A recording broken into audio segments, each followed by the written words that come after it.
ఈ గుండె ఆగిపోతే మనిషి చచ్చిపోయినట్టు కదా యాక్చువల్గా. హై క్వాలిటీ తిండి తింటున్నారు, ఎక్సర్సైజ్ లేకపోవడం వల్ల కొలెస్ట్రాల్ పెరిగి షుగర్కి గుండెపోటుకు ఉన్న అనుబంధం ఏముంది? భారతదేశంలో హార్ట్ అటాక్స్ అనే దానికి ప్రధాన కారణం షుగర్ అండి. షుగర్ ఉన్న వాళ్ళల్లో హార్ట్ అటాక్ రిస్క్ చాలా మనలో షుగర్ కానివ్వండి, షుగర్ వల్ల వచ్చే హార్ట్ అటాక్స్ 10 ఏళ్ళు తక్కువ వయసులో వస్తే తీవ్రంగా వస్తాయి.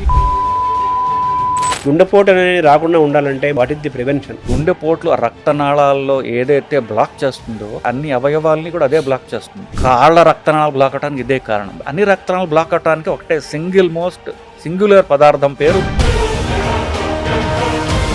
షుగర్ వచ్చిన తర్వాత పెరగకుండా ఉండాలంటే మీరు సూచించేది ఏంటి? డైట్, ఎక్సర్సైజ్ అనేవి మీరు ఏమి చేయగలరు దాంట్లో ఆప్టిమైజ్ చేసుకోవాలి. మీరు డైట్ బాగా చేయగలరా, డైట్ చేయండి, ఎక్సర్సైజ్ చేయండి. ఇలా మీరు బ్యాలెన్స్ చేసుకుంటూ బరువు తగ్గితే ఆ షుగర్ అనేది రివర్స్ అవుతుంది. ఇప్పుడు బరువు తగ్గించడానికి లేటెస్ట్గా కొన్ని ఇంజక్షన్లు కూడా అమెరికాలో ఉన్నప్పుడు ఇండియాలో కూడా ఈ మధ్యనే వచ్చినాయి విన్నాం. అవి నిజంగా ఎఫెక్ట్ చేస్తాయా? సైడ్ ఎఫెక్ట్స్ ఏమైనా ఉంటాయి? అమెరికాలో ఏ బ్రాండ్స్ లో ఉన్నాయో అదే బ్రాండ్స్ ఇండియాలో దొరుకుతున్నాయి. ప్రస్తుతం మనకి 2 ఇంజక్షన్లు ఉన్నాయి, ఒక టాబ్లెట్ ఉంది. మీరు ఆశ్చర్యపోతారు, ఇవన్నీ ఆకలి తగ్గిస్తాయి. ఇప్పుడు కరోనాను మళ్ళీ పెరుగుతున్న నేపథ్యంలో మన గుండె ఆరోగ్యాన్ని దృష్టిలో పెట్టుకొని మనం ఎటువంటి జాగ్రత్తలు తీసుకోవాలి? మొదట ఈసారి వచ్చేటటువంటి కరోనా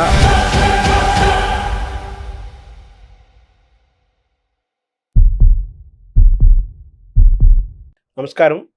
మనతో పాటు డాక్టర్ మువ్వా శ్రీనివాస్ గారు ఉన్నారు. వారు ప్రఖ్యాత ప్రముఖ కార్డియాలజిస్టు. అయితే గుండెకు సంబంధించిన ఆరోగ్య జాగ్రత్తలు చెప్పడమే కాకుండా, అవగాహన కల్పించడమే కాకుండా అనేక వ్యాధుల పట్ల కూడా ప్రజల్లో అవగాహన కలిగిస్తూ నిత్యము ప్రజల్లో ఓ చైతన్యాన్ని తీసుకొచ్చి ఆరోగ్యంగా ఉండటానికి, ఆరోగ్యం అంటే మానసిక ఆరోగ్యము, శారీరక ఆరోగ్యం పెంచడం కోసం వారంతా కృషి చేస్తున్నారు. ఈరోజు మన డాక్టర్ గారిని అడిగి ముందు గుండెకు సంబంధించిన ఆరోగ్యాన్ని గురించి తెలుసుకునే ప్రయత్నం చేద్దాం. నమస్కారం డాక్టర్ గారు. నమస్కారం శర్మ గారు. ఈ గుండె ఆగిపోతే మనిషి చచ్చిపోయినట్టు కదా యాక్చువల్గా అవునండి. డెఫినేషన్. గుండె పోటు అనేది చిన్నవాళ్ళకే వస్తుంది, యువకులకు కూడా వస్తుంది. దానికి ఏంటి కారణము? ఈ టెండెన్సీని ఎలా చూడాలి? దీని నుంచి మనం ఎలా ప్రివెన్షన్ ఏమైనా ఉందా? గుండె హార్ట్ అటాక్స్ అనేవి తక్కువ వయసులో రావడం అనేది పూర్తిగా నిజం కాదండి. అది అంటే అంతకుముందు వచ్చేవి, ఇప్పుడు కాస్త ఎక్కువగా తెలుస్తుంది జనాలకి. ఫోన్లోనే వీడియోలు రావడం వల్ల రికార్డ్ ఎక్కువ అవుతుంది. బేసికలీ నిజం చెప్పాలంటే అంతకుముందు కంటే ఇప్పుడు ప్రధానంగా స్మోకింగ్ అనేది చాలా తగ్గిపోయింది. కొంత పైన తరం వాళ్ళు స్మోకింగ్ ఎక్కువ చేసేవాళ్ళు. ఇప్పుడు దానివల్ల గవర్నమెంట్ చెప్పడం వల్ల కానివ్వండి, స్మోకింగ్ చాలా వరకు తగ్గిపోయింది. పెరిగిందల్లా షుగర్ పెరిగింది. ఎందువల్ల? కోర్స్ అంటే అంతకుముందు కూడా తక్కువే అనుకొని ఇప్పుడు ఎక్సర్సైజ్ అనేది పూర్తిగా పోయింది. తిండిలో క్వాలిటీ పెరిగింది. సో హై క్వాలిటీ తిండి తింటున్నారు, ఎక్సర్సైజ్ లేకపోవడం వల్ల కొలెస్ట్రాల్ పెరిగి హార్ట్ అటాక్స్ పెరుగుతున్నాయి. కానీ ఇది పాపులేషన్ పెరిగితే హార్ట్ అటాక్స్ పెరగడం తప్ప తక్కువ వయసులో వాళ్ళకి సడన్గా హార్ట్ అటాక్స్ పెరిగిపోయి అనడం పూర్తిగా కరెక్ట్ కాదు. షుగర్కి గుండెపోటుకు ఉన్న అనుబంధం ఏముంది? భారతదేశంలో హార్ట్ అటాక్స్ అనే దానికి ప్రధాన కారణం షుగరేనండి. షుగర్ ఉన్న వాళ్ళల్లో హార్ట్ అటాక్ రిస్క్ చాలా పెరుగుతుంది. అంతేకాకుండా మనం పాశ్చాత్య దేశాల్లో చూసుకుంటే మనలో షుగర్ కానివ్వండి, షుగర్ వల్ల వచ్చే హార్ట్ అటాక్స్ 10 ఏళ్ళు తక్కువ వయసులో వస్తే తీవ్రంగా వస్తాయి. ఆ బ్లాక్స్ కూడా ఎక్కువగా పడుతుంది రక్తనాళాల్లో. సో మిగతా ప్రపంచంలో హార్ట్ అటాక్ క్యాపిటల్ అంటూ ఉందంటే అది ఇండియాలో కూడా సౌత్ ఇండియా. ఎందుకంటే మనం షుగర్ ఎక్కువ ఉందంటే మన ఆచార వ్యవహారాల వల్ల బేసికలీ. సో షుగర్ పెరగడానికి హార్ట్ అటాక్స్ పెరుగుతున్నాయి. షుగర్ పెరగడానికి ఆచార వ్యవహారాలే కారణం ప్రధానంగా. అంటే ఆచార వ్యవహారాలు అంటే మన ఆహారం పాత్ర కూడా ఉందంటారా? ఇంకా ఏమైనా ఉంది? ఆహారం ప్రధాన పాత్ర అండి. ఎస్పెషల్లీ మన ఆంధ్రదేశం, తమిళనాడు కూడా తీసుకోవచ్చు. 3 పూట్ల రైస్ తినే కల్చర్ మన తిండిని ప్రోగ్రామ్ చేస్తుంది. మన తిండిలో రైస్ ఎక్కువగా ఉంటుంది. రైస్ ఎక్కువ, క్యాలరీస్ ఎక్కువగా ఉంటున్నాయి. దాన్ని ఖర్చు పెట్టడానికి ఎక్సర్సైజ్ మనం చేయడం లేదు. సో బరువు పెరగడం, షుగర్ పెరగడం ఇవన్నీ జరుగుతున్నాయి. సో ప్రధానంగా క్యాలరీస్ ఎక్కువ ఉన్న తిండి తినడం వల్ల షుగర్ నుంచి కొలెస్ట్రాల్ నుండి బ్లాక్ వచ్చి హార్ట్ అటాక్లు వస్తున్నాయి. సో మనం వెనక్కి తీసుకుంటే మన తిండిలో ప్రధానంగా క్యాలరీస్ ఎక్కువ వల్ల హార్ట్ అటాక్స్ వస్తున్నాయి. షుగర్ రాకుండా ఉండాలంటే ఏం చేయాలి? ప్రివెన్షన్.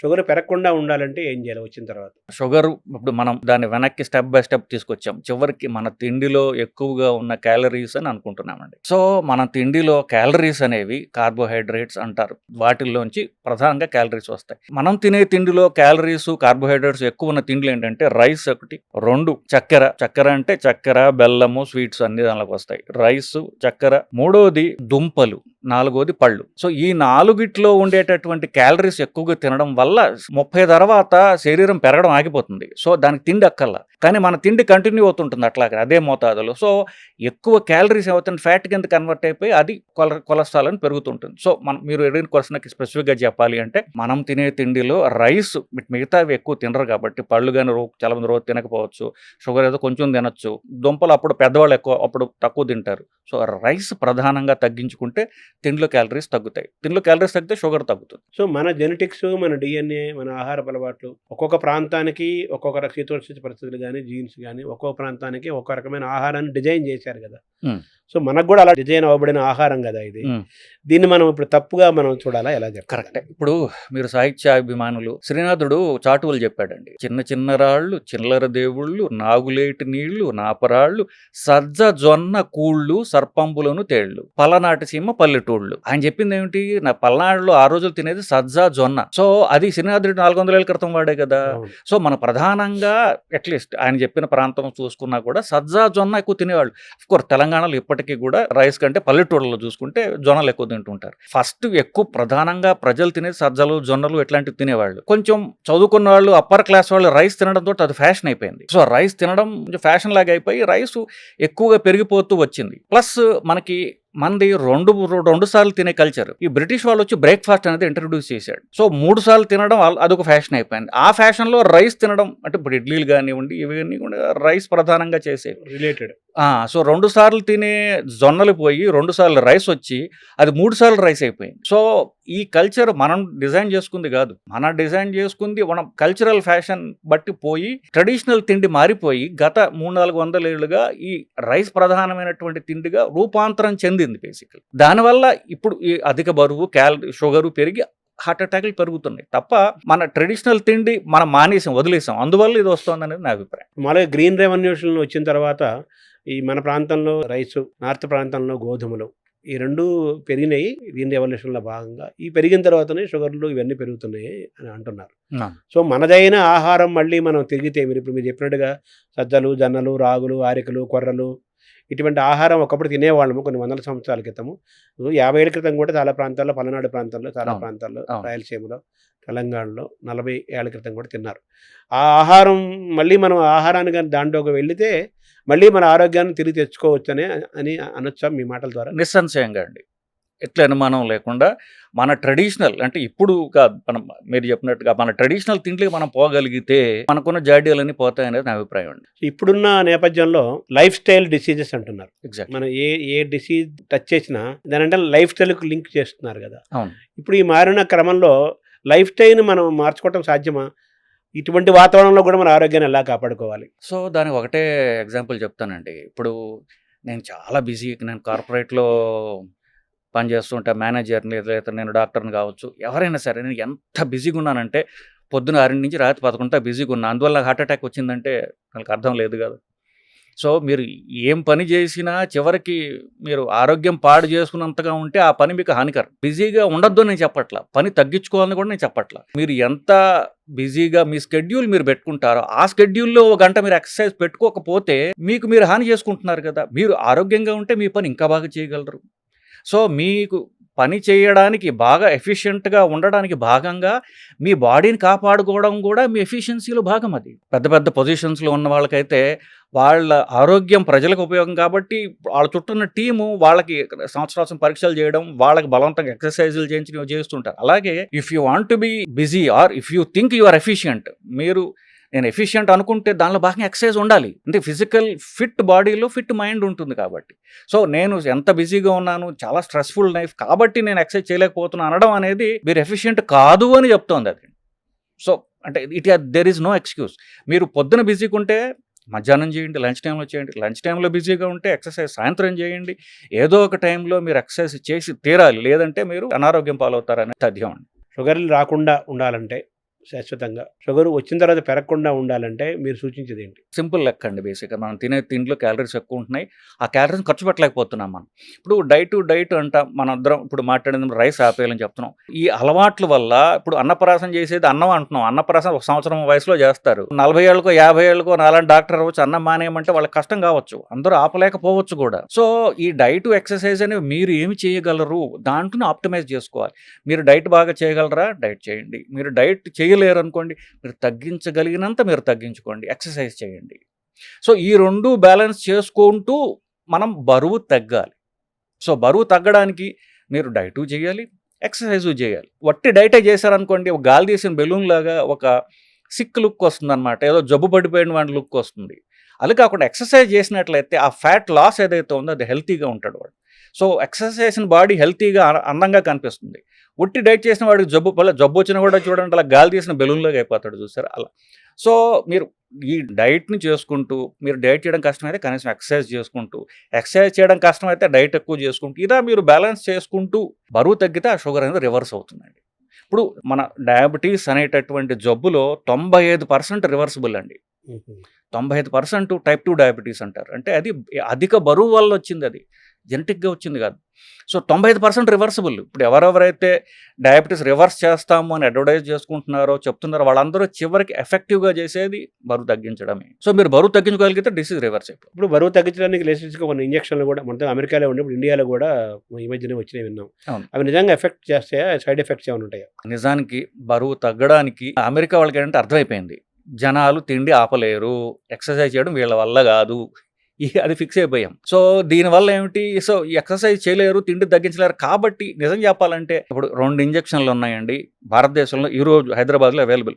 2 ఇంజెక్షన్లు ఉన్నాయి, ఒక టాబ్లెట్ ఉంది. అమెరికాలో ఏ బ్రాండ్స్లో ఉన్నాయో అదే బ్రాండ్స్ ఇండియాలో దొరుకుతున్నాయి ప్రస్తుతం మనకి. ఇవన్నీ కూడా మీరు ఆశ్చర్యపోతారు, ఇవన్నీ ఆకలి తగ్గిస్తాయి. అంటే తిండి కట్టుకోవడం ఎంత కష్టమో అర్థమైపోయింది కదా. సో తిండి తగ్గించడానికి, ఆకలి తగ్గించడానికి 3 పనిచేస్తాయి. ఆకలి తగ్గితే బరువు తగ్గుతారు, బరువు తగ్గితే. కానీ ఇవి డెఫినెట్లీ ఇవి సైంటిఫికల్లీ ప్రూవెన్ ఎఫెక్టివ్ అండి, దీనిలో అనుమానం లేదు. నేనే చాలా మంది కూడా రాస్తూ ఉంటాను. రైబెల్సస్ అనేటటువంటి టాబ్లెట్ ఉన్నది, అలాంటిది విగోవిన్ ఇంజెక్షన్, ఇదే ఇంజెక్షన్ రూపంలో వస్తుంది, అది రాబోతోంది త్వరలో. మోంజారో అనేటటువంటి లేటెస్ట్ ఇంజెక్షన్, అది ప్రస్తుతానికి అవైలబుల్. ఇవి బరువు తగ్గిస్తానిలో effective, no doubt about it. నెలకి 1.5 కిలో నుండి 2 కిలోల దాకా బరువు తగ్గిస్తాయి ఇవి. సో ఇది ఎఫెక్టివ్ హెల్తీ వెయిట్ లాస్. ఇది మీరు సడన్గా 2 నెలల్లో ఏదో పెళ్ళి ఉంది, నేను సడన్గా బరువు తగ్గిపోవాలంటే అది అన్హెల్తీ వెయిట్ లాస్. సో నెలకి 2 కిలోలు తగ్గడం హెల్తీ వెయిట్ లాస్ అది క్రియేట్ చేస్తుంది. సో ఎవ్రీ మంత్ మీరు 2 కిలోలు తగ్గుతూ పోతుంటే మీరు 6 నెలలకో 7 నెలలకో సంవత్సరానికో మీరు ఎఫెక్టివ్గా హెల్తీగా మీరు ఎంత బరువు ఉండాలో అంత బరువు తీసుకొస్తాయి. అంటే మీరు చెప్పిన ఈ టాబ్లెట్, ఈ ఇంజెక్షన్ల ద్వారా మనకి ఆకలి తగ్గి తీసుకునే ఆహారం ఇంటేక్ తగ్గుతుంది, అవును, తద్వారా బరువు తగ్గుతారు అంటున్నారు. అవును, యావరేజ్ నెలకి 1.5 నుంచి 2 కేజీలు తగ్గుతారు. అవును, ఒక 6 నెలల పీరియడ్ సుమారుగా 5 to 10 కేజెస్ తగ్గుతారు. అవును. ఇది ఒక ఆరోగ్యమైన విధానంలో హెల్తీగా తగ్గటం అని అంటున్నారు కదా. అవునండి. మరి వ్యాయామం చేయక్కర్లేదా వాళ్ళప్పుడు? సో ఇప్పుడు ఈ ఎంతకాలం తీసుకోవాలి నెక్స్ట్ క్వశ్చన్. సంవత్సరం తీసుకున్నారు అనుకోండి, అంటే షుగర్ ఉన్నవాళ్ళు నిరంతరం తీసుకోవచ్చు, షుగర్ లేని వాళ్ళు సంవత్సరంన్నర ఇస్తాం. దాని తర్వాత ఇవి ఆపేస్తే మళ్ళీ తిరిగి వస్తుంది బరువు. ఎందుకంటే మన శరీర తత్వంలో, మన జీన్స్లో ఇంత బరువు ఉండాలి అని శరీరానికి ఉంటుంది. బేసికలీ తగ్గిన బరువు మళ్ళీ వస్తుంది. ఇన్ఫాక్ట్ మీరు ఆశ్చర్యపోతారు, బరువు తగ్గడానికి ఆపరేషన్ చేయించుకున్న వాళ్ళలో 84% మందికి 6 నెలల్లో పూర్తిగా బరువు వచ్చేస్తుంది. ఎందువల్ల ఇవి బండికి సర్వీస్ చేస్తాయి. మీరు లాంగ్ టర్మ్ బరువు తగ్గడం మళ్ళీ డైట్ అండ్ ఎక్సర్సైజ్ మీద ఆధారపడి ఉంటుంది. సో ఇంజెక్షన్ తీసుకుంటున్నారు, టాబ్లెట్ తీసుకుంటున్నారు, మీరు ఎక్సర్సైజ్ కూడా అలవాటు చేసుకుంటే ఆ వెయిట్ లాస్ ఏదైతుందో పర్మనెంట్గా ఉంటుంది. ఒకవేళ షుగర్ పోయి, బీపీ తగ్గిపోయి, కొలెస్ట్రాల్ తగ్గిపోయి, ఇవన్నీ ఏవైతే మీరు మంచి ఎఫెక్ట్స్ మీరు సాధించారో అవి పర్మనెంట్గా ఉండాలంటే ఎక్సర్సైజ్, వెయిట్ లాస్, తిండి మార్పి ఇవి తప్పవండి. అంటే మీరు చెప్పినట్టుగా ఇంజెక్షన్లు తీసుకున్నా, టాబ్లెట్ వేసుకున్నా తగ్గుతారు, అవి ఆపేస్తే మళ్ళీ పెరుగుతారు. అవునండి. మీరు సర్జరీ చేయించుకున్నా తగ్గినట్టు కనిపిస్తారు, తగ్గుతారు, మళ్ళీ కొన్నకాలంగా మళ్ళీ పెరుగుతారు. ఇవి ఏమీ జరగకుండా ఉండాలంటే మన సహజమైన విధానంలో న్యాచురల్గా మన లైఫ్ స్టైల్ని మార్చుకుంటే మాత్రలు వేసుకోక్కర్లేదు, ఇంజెక్షన్ చేసుకోక్కర్లేదు, సర్జరీ చేసుకోక్కర్లేదు. తప్పకుండా. That is the best method కదా. That is the best method, most effective method, most difficult method. ఎందుకంటే ఇప్పుడు నేను చెప్పినట్టుగా డైట్ చేయడం, ఎక్సర్సైజ్ చేయడం అనేది అన్నిటికంటే కష్టతరం అండి. చెప్పడం చాలా తేలిక, కానీ ఇప్పుడు ఎవరన్నా పేషెంట్తో మాట్లాడనుకోండి, వాళ్ళు బాగా మోటివేటెడ్గా ఉన్నారనుకోండి, నెల రోజులు చేస్తారు, ఆ తర్వాత మోటివేషన్ పోతుంది. వాళ్ళకి జిమ్కి డబ్బులు కడతాడు అని ఆ డబ్బు అలాగే ఉంటుంది, వీళ్ళు జిమ్కి పోరు.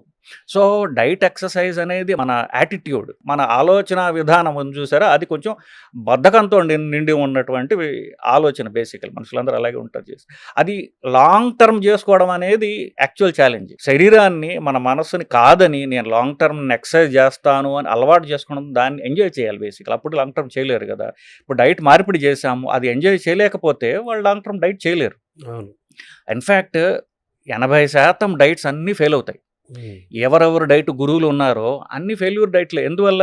మనిషికి ఇష్టమైనది పర్మనెంట్గా తింటాడు, నువ్వు అన్నం మానేసి అంటాడు, వాడికి అన్నం ఇష్టం, వాడు 2 నెలల కంటే మానలేడు. రకరకాల డైట్లు కూడా it has to be tailored to the person. వాళ్ళ ఇష్టాలతోటి మనం వర్క్ చేసుకుంటూ, నీకు ఇష్టమైనవన్నీ తిను, రైస్ లేకుండా తిను అని చెప్పాను, వాడి క్లారిటీ వస్తుంది. ఓహో, మనస్సు ఈ విల్ నాట్ ఫీల్ డిప్రైవ్డ్, అప్పుడు లాంగ్ టర్మ్ చేయగలడు. సో ఈ కెన్ ఆ డైట్ ఎక్సర్సైజ్ కంటిన్యూస్గా చేసుకోగలరు. మీరు చెప్పినట్టు రైస్ తక్కువ తగ్గించుకుంటే సరిపోదా, పూర్తిగా మానేయాలంటారు? యాక్చువల్గా పూర్తిగా మానేస్తే మంచిదండి. బట్ వాళ్ళకి బాగా అలవాటు ఉన్నట్లయితే కనుక ఎంతవరకు తక్కువ తినగలిగితే, ఇప్పుడు రైస్ మానేసి ఇప్పుడు ప్రత్యామ్నాయం ఏం తినాలి అని బేసిక్లీ. సో ఆకలిగా ఉన్నట్లయితే ఎక్కువ కాలం చేయలేరు కదా. సో ప్రధానంగా మెయిన్ ఫంక్షన్ ఏంటంటే, వాళ్ళ main principle of weight loss is ఆకలిగా ఉండాల్సిన అవసరం లేదు. కష్టపడి మీరు సఫరింగ్లోకి పోతే ఎక్కువ కాలం చేయలేరు బేసిక్లీ. సో ఆకలిగా ఉండకుండా మీరేం తినాలి, రైస్ లేకుండా మీరేం తినాలి. రైస్ మీకు బాగా అలవాటు, ఆపుకోలేరు. ఆ రైస్ ఎంత తక్కువ తక్కువ, దాంతో పాటుగా మీరేం తింటారు, దాంతోపాటు కీన్వా తింటారా, గోధుమ తింటారా, జొన్నలు తింటారా, మీకు మీ ఇష్టాలు బట్టి మీరు దాన్ని మార్చుకోవచ్చు. సో అది పర్మనెంట్గా చేయగలరు. అంటే ఆకలిని తీర్చుకుంటూ, అపటైట్ని మెయింటైన్ చేసుకుంటూ, ఎగ్జాక్ట్లీ అలాగే మనం నీరసం రాకుండా ఎనర్జెటిక్గా ఉంటూ, ఎగ్జాక్ట్లీ 4 తాలూకు యొక్క అభిరుచులని, ఆస్వాదాన్ని కూడా అనుభవిస్తూ ఆహారం డిజైన్ చేసుకోవడం అనేది ఛాలెంజ్. అది ఛాలెంజ్, అది ఇండివిజువలైజ్డ్. అందుకని నా దగ్గరకు వచ్చేసారు, సార్ మీకు డైట్ షీట్ ఇవ్వండి అంటారు. 200 గ్రాములు ఇడ్లీ, 30 గ్రాముల చట్నీ, ఒక 4 చుక్కల కాఫీ ఇట్లా రాసాం అనుకోండి, అవి ఎవరు మెజర్ చేస్తారు ఇంట్లో? అదే జరిగే పని కాదు. సో వాళ్ళ ఇష్టాలతోటి వాళ్ళకి నేను చెప్తాను, ఇవి ప్రిన్సిపల్స్ అండి. మీ ఇష్టాలు మీరు డిజైన్ చేసుకుని దాని ప్రకారం ఈ ప్రిన్సిపల్స్ మీరు ఇన్కార్పొరేట్ చేసుకున్నట్లయితే మీరు లాంగ్ టర్మ్ చేయగలరు. మీరు లేదంటే ఇప్పుడు మీరు చేయలేరు ఎక్కువ కాలం అని చెప్తూ ఉంటారు. ఇప్పుడు ఇంటర్మీడియట్ ఫాస్టింగ్ అని ఒకటి వచ్చింది కదా, అది ఏమైనా ఉపయోగపడుతుంది యాక్చువల్గా? సో ఇంటర్మీడియట్ ఫాస్టింగ్ అంటే ఒంటిపూట భోజనం అండి. సో ఇన్ఫ్యాక్ట్ మనకి సన్యాసులు చేసేది ఒంటిపూట భోజనమే. సో అదే ఇంటర్మీడియట్ ఫాస్టింగ్ అంటే.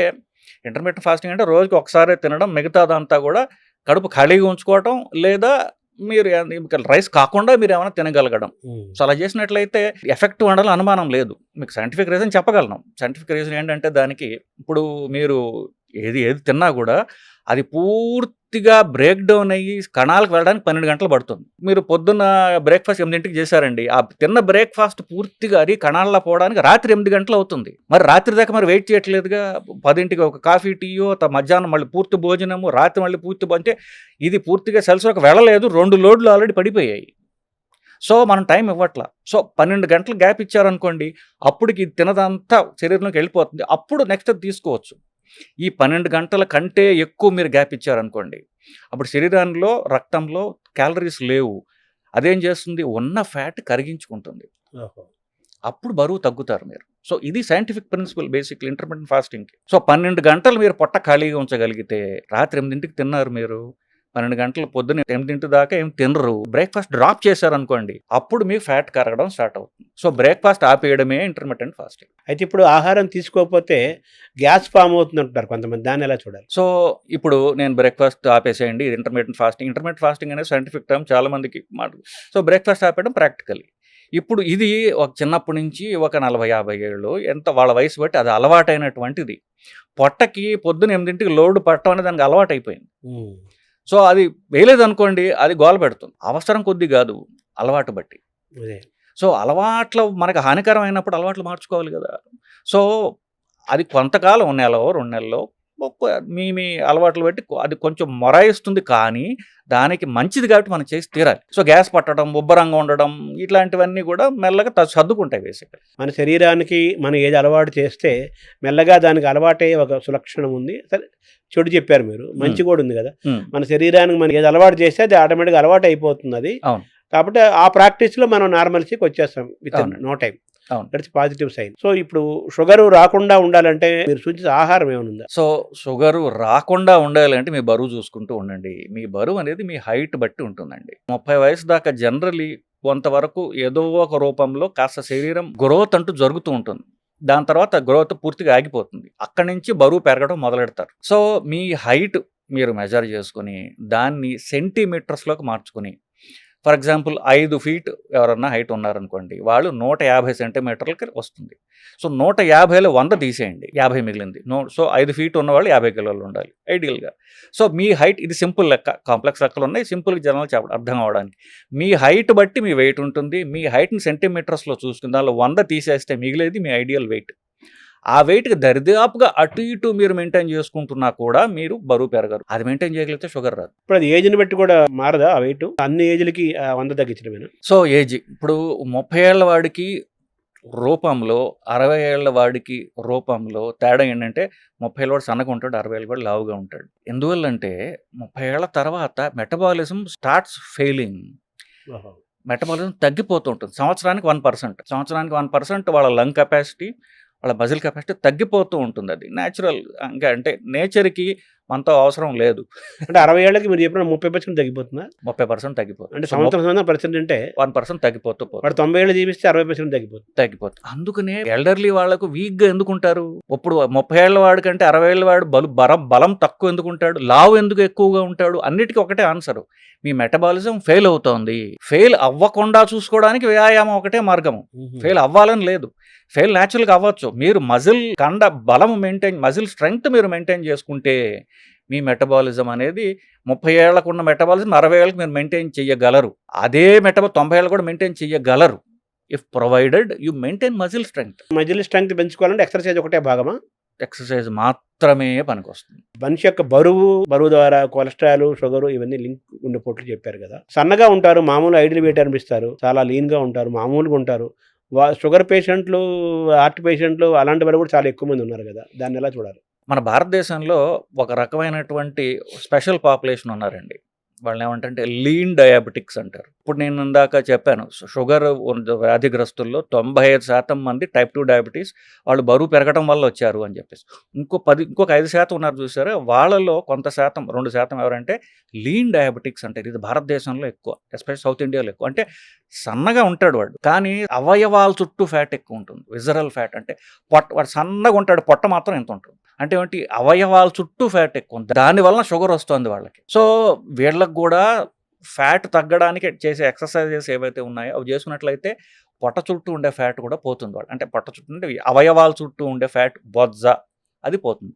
పోతే షుగర్ రివర్స్ అవుతుంది. కడుపు చుట్టూ ఫ్యాట్ ఉండి పొట్ట ఎక్కువ ఉంటే సన్నగా, మిగతా ఆకృతి సన్నగా ఉంటుంది, పొట్ట దగ్గర ఎక్కువగా ఉంటుంది కాబట్టి అంటున్నారు. ఈ ఏం లేకుండా వాడు మామూలు చాలా మంది సన్నగా ఉండేవాళ్ళు, మామూలుగా ఉండేవాళ్ళు కూడా చాలా మంది ఉన్నారు షుగర్ పేషెంట్స్. వీళ్ళందరినీ లీన్ డయాబెటిక్స్ అంటామండి. వీళ్ళలో లీన్‌గా ఉండి పొట్ట కూడా లేకుండా డయాబెటీస్ ఉందంటే అది స్ట్రాంగ్ జీన్స్ వల్ల ఉంటే అవకాశం ఉన్నది. ఇప్పుడు దీంట్లో 90% కామన్ కాబట్టి 90% గురించి మాట్లాడుతున్నాం. ఇంకొక 5% ఏంటంటే మనకు జీన్స్ స్ట్రాంగ్‌గా ఉంటాయి. ఇప్పుడు 60 ఏళ్లకి తాతగారికి షుగర్ వచ్చింది, కొడుక్కి 40 ఏళ్ళకి షుగర్ వస్తుంది, మనవడికి 30 ఏళ్ళకే వస్తుంది. తండ్రికి షుగర్ ఉన్నట్లయితే తర్వాత తరం కొడుకులకి, ఎస్పెషల్లీ కొడుకులంటే తండ్రికి షుగర్ ఉన్నట్లయితే తర్వాత సంతానానికి 5 రెట్లు షుగర్ వచ్చే రిస్క్ ఎక్కువ ఉంటుంది. సో మీరు చెప్పింది చాలా సబ్ కేటగిరీ. వాళ్ళకి స్ట్రాంగ్ జెనెటిక్ టెండెన్సీ ఉన్నప్పుడు ఇలా వస్తుంది. కొలెస్ట్రాల్ పాత్ర కూడా అంతేనా? షుగర్ ఉంటే షుగర్ నుంచి కొలెస్ట్రాల్ వస్తూ ఉంటుంది. కానీ కొలెస్ట్రాల్ ఇండిపెండెంట్గా రావచ్చు, ఒట్టి కొలెస్ట్రాలే రావచ్చు. కానీ షుగర్ వల్ల కామన్గా షుగర్ వల్ల కొలెస్ట్రాల్ పెరుగుతూ ఉంటుంది. గుండెపోట్లు అనేది మనం ప్రారంభంలో అనుకున్నాం.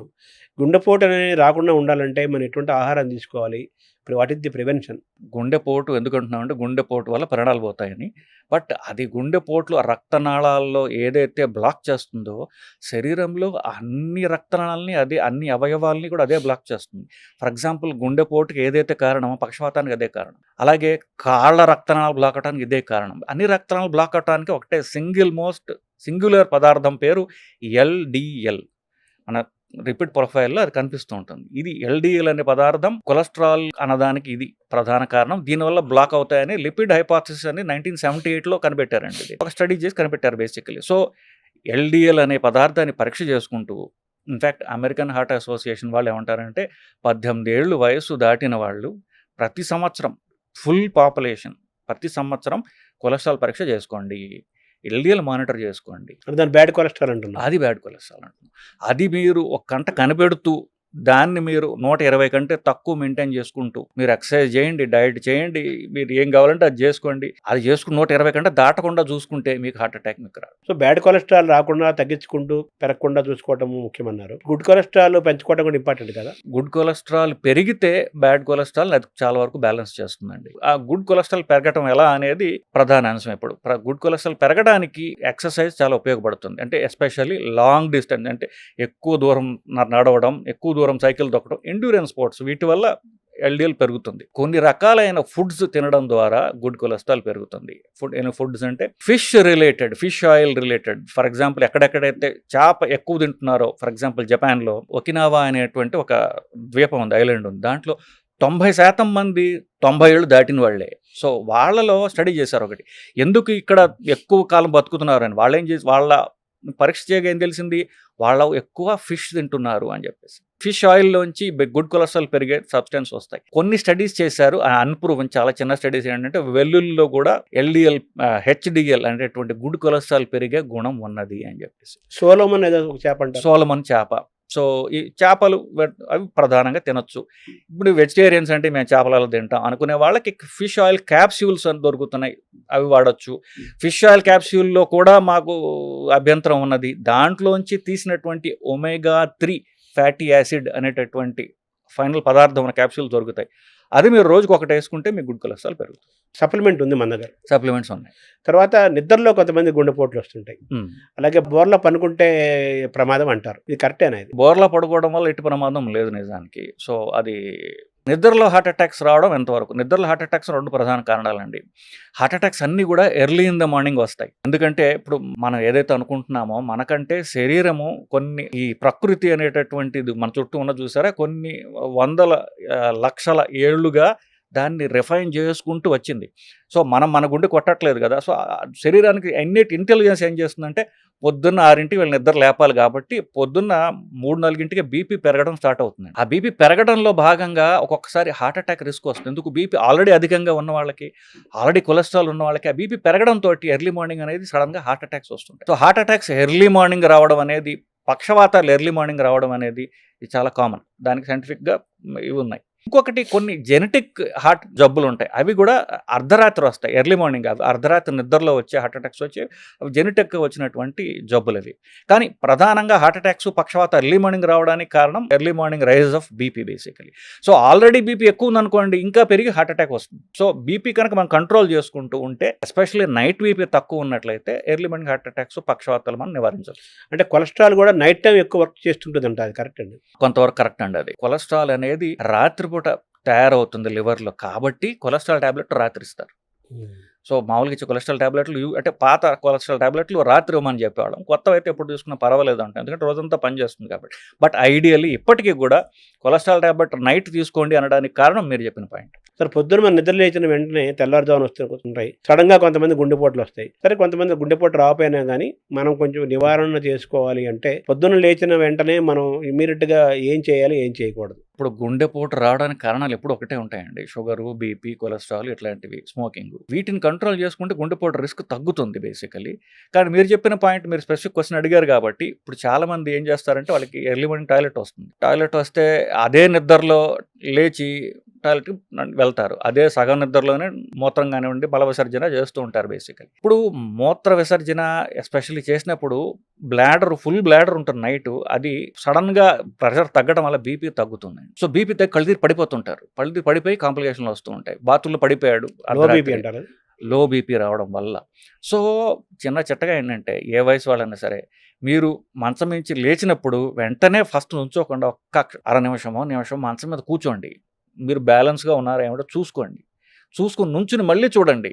సో నేను am I fit to walk first, మీరు అంతా బాగుంది అనుకున్నప్పుడే మీరు బాత్రూమ్కి వెళ్ళండి. నేను పెద్దవాళ్ళ గురించి మాట్లాడట్లా, నా మిత్రుడు ఒక కార్డియాలజిస్ట్, అతను 40 ఉంటాయేమో, సో అతను ఇలాగే సడన్ పొద్దున 5ంటికి టాయిలెట్కి వెళ్ళాడు, కళ్ళు తిరిగి పడిపోయి బుర్ర దెబ్బ తగిలి కుట్లు వేసుకోవాల్సిన పరిస్థితి వచ్చింది. So simple method. సో మీరు లేచినప్పుడు ఒక్క క్షణం కూర్చోండి, అంతా బాగుందంటే నుంచుని ఒక క్షణం ఆగండి, అప్పుడు నడవండి. టాయిలెట్కి వెళ్ళేటప్పుడు కూర్చుని వెళ్ళడం సేఫ్. ఇప్పుడు ఆల్రెడీ బీపీ తక్కువ ఉంటుంది, రాత్రి యూరినేషన్ ఇంకా తగ్గిపోయింది అనుకోండి, కళ్ళు తిరిగి పడతారు. సో కూర్చుని ఉంటే యువర్ సేఫర్. ఇప్పుడు కరోనాను మళ్ళీ పెరుగుతున్న నేపథ్యంలో మన గుండె ఆరోగ్యాన్ని దృష్టిలో పెట్టుకొని మనం ఎటువంటి జాగ్రత్తలు తీసుకోవాలి? మొదట ఈసారి వచ్చేటటువంటి కరోనా అంత ప్రమాదకరమైన ప్రాణాంతకమైన కరోనా కాదు. బట్ స్టిల్ మనకి రాకుండా ఉండాలంటే మాస్క్ వేసుకోండి. ఇన్ఫాక్ట్ గవర్నమెంట్ రెగ్యులేషన్ మాస్క్ కూడా అక్కర్లేదు అంటున్నాయి. కానీ ఎవరైతే దగ్గుతున్నారో తుమ్ముతున్నారో వాళ్ళకి కాస్త దూరంగా ఉండండి. మీకు జ్వరం వచ్చినట్లయితే మిమ్మల్ని మీరు మిగతా వాళ్ళకి దూరంగా ఉంచుకోండి. ఎస్పెషల్లీ పెద్దవాళ్ళు ఇంట్లో ఉండొచ్చు, పేషెంట్స్ ఇంట్లో ఉండొచ్చు. ఆ 2 రోజులు కాస్త మాస్క్ అయినా వేసుకోండి. ఈ మాత్రం చేస్తే మీకు కరోనా రాకుండా మీరు కాపాడుకోగలరు. ఫస్ట్ డేంజరస్ వైరస్ కాదు కాబట్టి మనకి రాకుండా చూసుకోవడానికి, మన నుంచి ఇంకొకరికి పోకుండా ఉండడానికి మాస్క్ ఒకటే సరండి. ఇప్పుడు షుగర్ పేషెంట్లు, బీపీ పేషెంట్లు ఇలాంటి వాళ్ళు ఇంకొంచెం కేర్ఫుల్గా ఉండాలి కదా? షుగర్ బీపీ వల్ల మిగతా ప్రాబ్లమ్స్, గుండె, కిడ్నీ, బ్రెయిన్ ఇట్లాంటి ప్రాబ్లమ్స్ వచ్చిన వాళ్ళు మాత్రం, ఎందుకంటే వాళ్ళు జాగ్రత్తగా ఉండాలి. షుగర్ ఇట్ సెల్ఫ్ మీరు చెప్పినట్టుగా కొంతవరకు మన రోగ నిరోధక శక్తిని తగ్గిస్తుంది, ఎస్పెషల్లీ అన్కంట్రోల్డ్ షుగర్. సో వీళ్ళు తుమ్ములు దగ్గులు వాళ్ళకి దూరంగా ఉండండి. సో ఎస్పెషల్లీ మీరు క్లోజ్డ్ స్పేసెస్, ఒక లిఫ్టో, ఒక కారో, ఒక బస్సో, ట్రైనో ఉన్నప్పుడు అంతా అది ఒక ఏసీ పెట్టిలాగా ఉంటుంది. అది ఆ పెట్టిలో తుమ్ములు దగ్గులు నడుస్తూ ఉంటాయి. మన వాళ్ళకి మనం నోటికి అడ్డం పెట్టుకోవాలన్న అంగిత జ్ఞానం ఉండదు, అందరూ మొహల మీద దగ్గుతుంటారు. వాళ్ళని ఆపలేము, మనకి మనం ప్రొటెక్ట్ చేసుకోవాలి. సో ఈ రోగ నిరోధక తక్కువ ఎవరైతే ఉంది అనుకుంటున్నారో, రిస్క్ ఫ్యాక్టర్స్ ఉన్న వాళ్ళు మీరు మాస్క్ వేసుకోవడం ద్వారా మిమ్మల్ని మీరు కాపాడుకోగలరు. థ్యాంక్ యూ డాక్టర్ గారు. చాలా క్లుప్తంగా, చాలా సరళంగా అందరికి అర్థమయ్యేటట్టు చాలా విషయాలు చెప్పారు. ఇంకొక సందర్భంలో వేరే టాపిక్స్ మాట్లాడదాం. చాలా థ్యాంక్ యూ డాక్టర్ గారు. నమస్కారం. నమస్కారం.